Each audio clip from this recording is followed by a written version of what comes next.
மாண்புமிகு பேரவைத் தலைவர் அவர்களே, தமிழ்நாட்டில் மட்டுமல்ல இந்தியா முழுவதிலும் உள்ள கிராமப்புற மக்களுடைய வாழ்வாதாரத்தை, மாநிலங்களின் நிதி கட்டமைப்பை, உள்ளாட்சி அமைப்புகளின் சுய சார்புத்தன்மையை, கிராமப்புற மகளிருக்கான வேலைவாய்ப்பை குலைக்கும் வண்ணம் ஒன்றிய அரசு தலைமையில் நிறைவேற்றியுள்ள மகாத்மா காந்தி ஊரக வேலை உறுதி திட்டத்திற்கு மாற்றாக கொண்டு வந்துள்ள புதிய திட்டம் குறித்து இந்த பேரவையில் தங்கள் அனுமதியோடு சில முக்கிய விவரங்களை தெரிவிக்க விரும்புகிறேன்.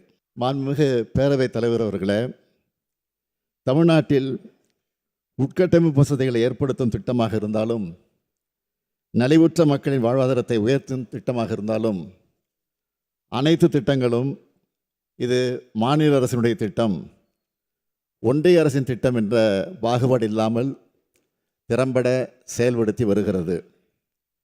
ஒன்றிய அரசின் பல முன்னோடி திட்டங்களில் இந்திய அளவில் தமிழ்நாடு அரசின் செயல்பாடுகள் முதன்மையாக இருப்பதோடு பல்வேறு ஒன்றிய அமைச்சர்களின் பாராட்டுதல்களையும் தொடர்ந்து பெற்று வருகிறது. இருப்பினும் ஒன்றிய அரசு தமிழ்நாட்டை வஞ்சிப்பதையே கொள்கையாக கொண்டுள்ளது என்பதை நாம் தொடர்ச்சியாக கண்டு வருகிறோம். எந்த ஒரு ஒன்றிய அரசின் திட்டமானாலும் பணி முன்னேற்றத்திற்கு ஏற்ப நிதி விடுவிப்பதை செய்யாமல் உடனடியாக நிதி விடுவிப்பதை வேண்டுமென்றே தவிர்த்து காலதாமதத்தை ஏற்படுத்தி தமிழ்நாட்டின் வளர்ச்சியில் மாற்றாந்தாய் மனப்பான்மையோடு ஒன்றிய அரசு தொடர்ந்து செயல்பட்டு வருகிறது. மகாத்மா காந்தி தேசிய ஊரக வேலை உறுதி திட்டத்திலும் கடந்த ஆண்டுகளை ஒப்பிடுகையில் 2025-26 ஆண்டில் தொழிலாளர் மதிப்பீடு மற்றும் நிதி ஒதுக்கீடு மிகவும் குறைவாகவே வழங்கப்பட்டுள்ளது. எடுத்துக்காட்டுக்கு, மகாத்மா காந்தி தேசிய ஊரக வேலை உறுதி திட்டத்தில் 1026 கோடி ரூபாய் ஊதியத்திற்கான தொகையையும் 1087 கோடி ரூபாய் பொருட்கூறுக்கான தொகையும் இன்று வரை விடுவிக்கப்படாமலேயே உள்ளது. ஒவ்வொரு ஆண்டும் இதே நிலைதான். வீடுகளுக்கு குடிநீர் இணைப்பு வழங்கும் உயர்நீர் திட்டத்திலும் இதுவரை 3112 கோடி ரூபாய் நிதி விடுவிக்கப்படாமல் பல மாதங்களாக நிலுவையில் உள்ளது. பிரதம மந்திரி கிராம சாலை திட்டத்தில் 516 கோடி ரூபாய் இன்னும் நிதி விடுவிக்கப்படாமல் உள்ளது. இப்படி இவர்கள் தாமதிப்பதால் பாதிக்கப்படுவது யார்? தமிழ்நாட்டின் கிராமப்பகுதியில் வாழக்கூடிய எளிய மக்கள் மற்றும் விவசாயிகள்தான். நம் மாநிலத்தின் மீது ஏன் இந்த ஓர வஞ்சனை என்றுதான் நாம் கேட்கிறோம்.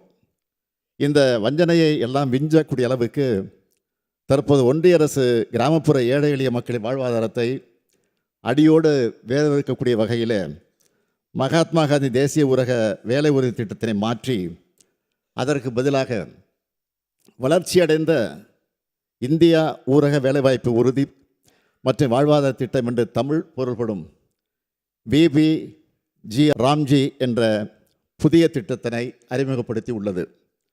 ஏற்கனவே இருந்த மகாத்மா காந்தி தேசிய ஊரக வேலை உறுதி திட்டம் தமிழ்நாட்டில் சிறப்பாக செயல்பட்டு ஊரக பகுதிகளில் பதிவு செய்யப்பட்ட ஒவ்வொரு குடும்பத்திற்கும் 100 நாட்கள் வேலையை உறுதி செய்தும் சராசரியாக ஒவ்வொரு ஆண்டும் 65 லட்சம் குடும்பங்களைச் சேர்ந்த 74 லட்சம் தொழிலாளர்கள் தங்கள் உடல் உழைப்பை தந்து பயன்பெற்று வந்தனர். இதில் 85 விழுக்காட்டுக்கு அதிகமானோர் பெண்கள் என்பது குறிப்பிடத்தக்கது. இந்நிலையில் புதிதாக அறிமுகப்படுத்தப்படும் VBG ராம்ஜி திட்டத்தை அறிமுக நிலையிலேயே நமது நாடாளுமன்ற உறுப்பினர்கள் கடுமையாக எதிர்த்திருக்கிறார்கள். அனைத்து எதிர்க்கட்சிகளும் ஒன்றாக குரல் எழுப்பியிருக்கிறது. எனினும் மக்கள் குரலை மதிக்காத ஒன்றிய அரசு அந்த திருத்த சட்டத்தை நிறைவேற்றிவிட்டது.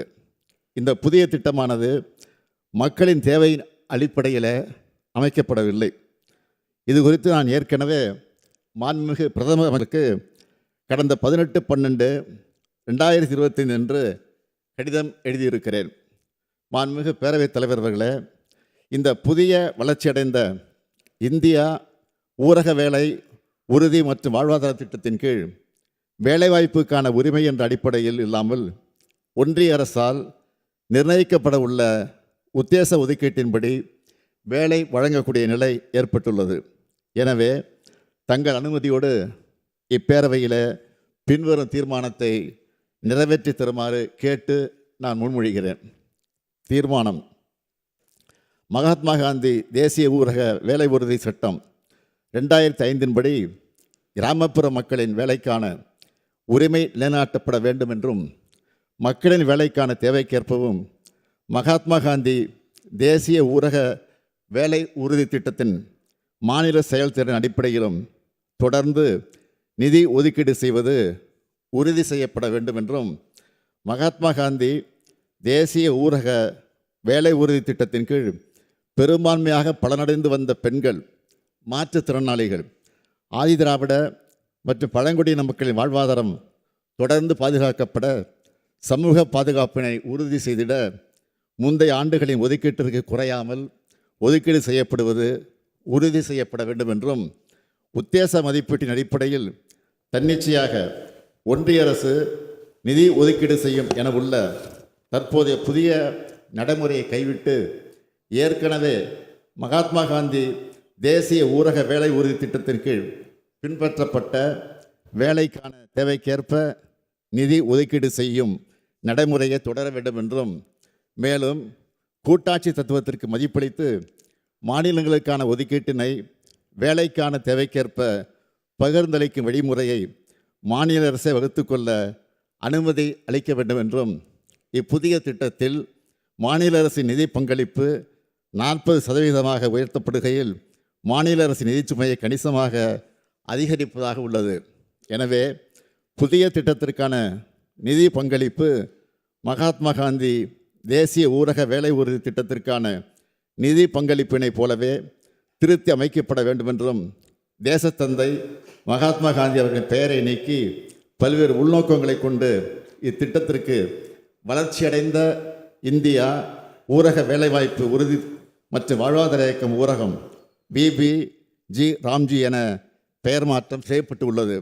மகாத்மா காந்தி அவர்கள் இந்த தேசத்திற்கு வகுத்து தந்த கொள்கைகளையும் வழிகாட்டிய பாதையையும் எப்போதும் நினைவுகூரும் வகையில் இத்திட்டம் மகாத்மா காந்தி பெயரிலேயே தொடர வேண்டும் என்றும் ஒன்றிய அரசை இப்பேரவை ஒருமனதாக வலியுறுத்துகிறது.